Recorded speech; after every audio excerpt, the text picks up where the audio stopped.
where it matters though. Can he overcome those issues that he's been having this morning and get this car around the circuit, put a score on the board and settle those early competition moves?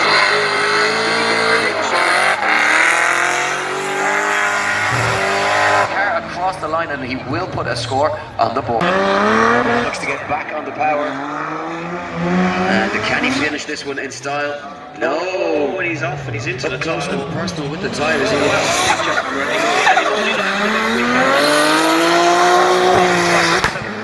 Electrical gremlins as the ECU been shutting the car. Back to the guys that are supporting the series. What can Mike Walton do on his first run of qualifying? He'd like nothing more than to turn his season around. 2 rounds to go and the ideal opportunity just to get himself back in the mix here. Keep the good job getting this car around the circuit. Nice first run there from Mike Walton. His experience of 4-litre V8 underneath the bonnet with 400 brake horsepower.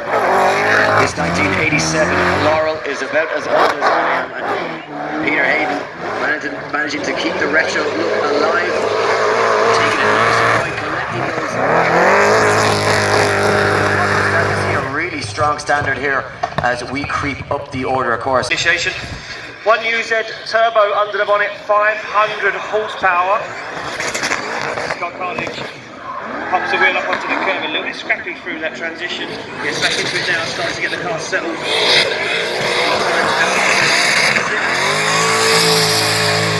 Just scheduling a nice wide finish for Cartledge and a very good out of zone 3. Gets an accelerator nice and early, nice transition into out of zone 5.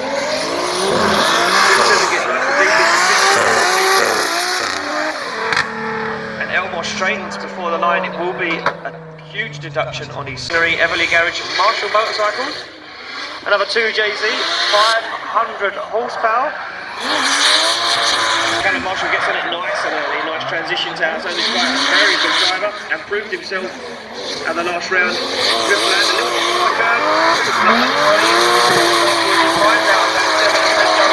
very good first run there for Callum Marshall. We did see Matt Stevenson using this car this weekend. Unfortunately, he stepped out of it and jumped into another borrowed car.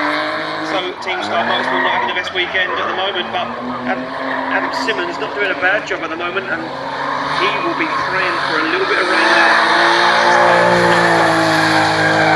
The 500 horsepower that he's used to under the bonnet of his R33 Skyline. Ortec Welding Tri-Ace tyres, 350Z. Yeah, some sparks coming up from the underneath of Ian Phillips' car, so maybe a problem there for Ian Phillips.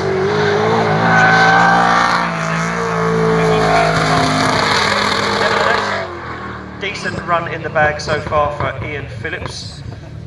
That a lot of people expected to see from him, but he is so capable of laying it down here. Such an aggressive driver, and right now laying it down here on this Three Sisters circuit as he takes it nice and wide to the outer zone, looking very slow. Pinned to the floor of the car, and right now the VP Racing driver in that S14 doing a good job completing his first run in Toyota 1JZ 702 horsepower. And Martin Wonnacott, let me tell you now, was absolutely flying in practice. He was sticking it to the door. The 2017 British champion Michael Carter.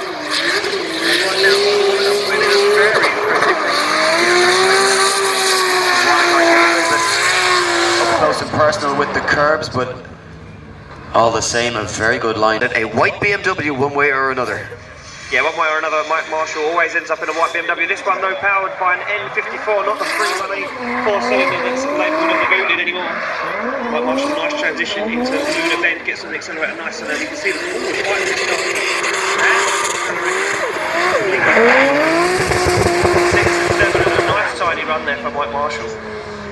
Yeah, Mike. He's looking to change the chassis. This could be the last 2 times this round, and the final round, the last time we see this RX-8 being driven by Matt Denham as he looks to change to a different, lighter chassis. Of course, this RX-8 very, very heavy with the design.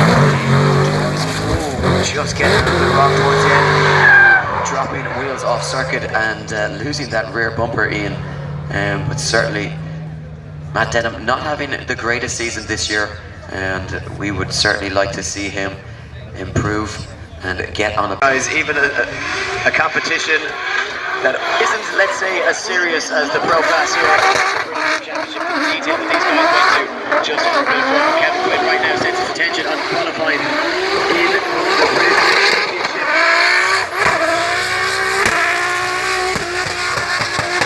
Success since round one. It's not been... Stevenson dropped wheels.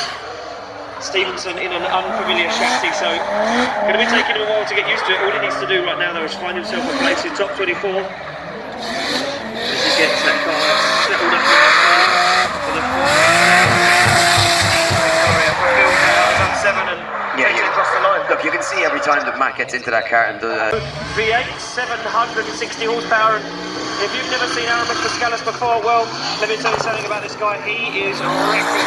No regard to the rear tyres on the back end of this E30. As you can see, it's destroying the Westlakes. It's very nice and deep into the Luna. Pascalis becomes a 6. Nevertheless, he gets it across the line and puts in a pretty impressive car that he's never really driven before. Yeah, a real struggle for these guys just to, no practice in this car, has to come out and get it all done in 2 very short qualifying runs. He's got to find grip on the circuit, he's got to find familiarity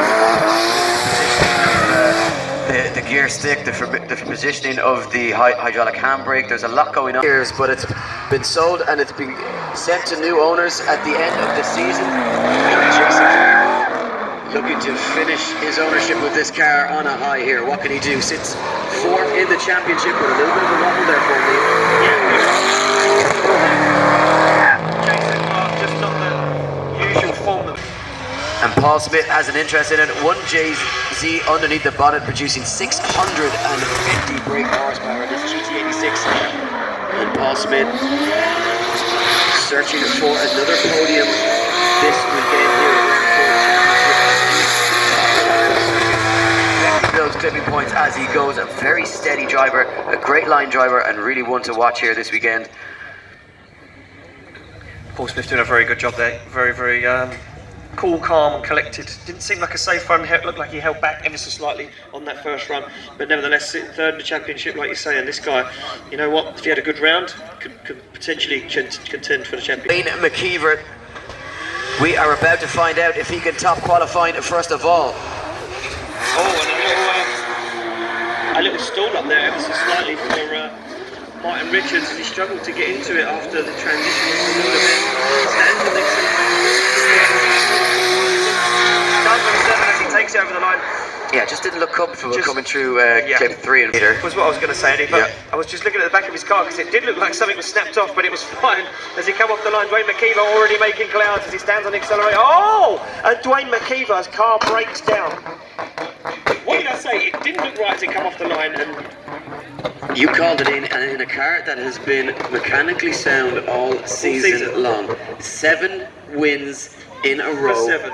Has the championship been blown wide open? A 0 on the board for your championship leader.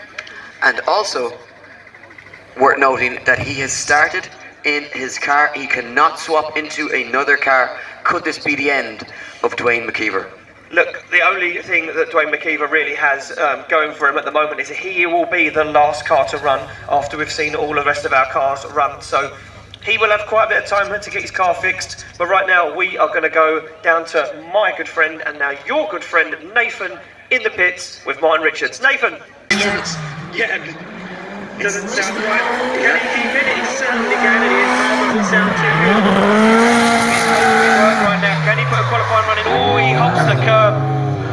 I don't think that car is working for him just the way it did yesterday. First section, nice angle pulled as he comes through the inner clip at clip 3. Now gets back into it, puts that car on angle and stands it out to the outer line. Not carrying a whole lot of angle through the run, but certainly doing enough just to stay on that qualifying line.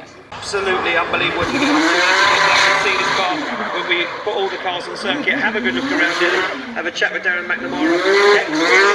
Right now.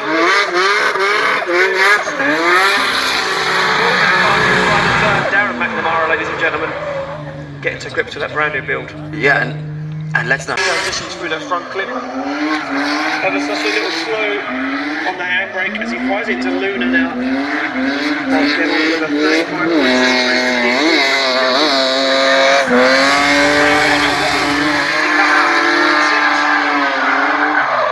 And Gemmell. Yeah, almost looks like the car just doesn't have the legs to keep on.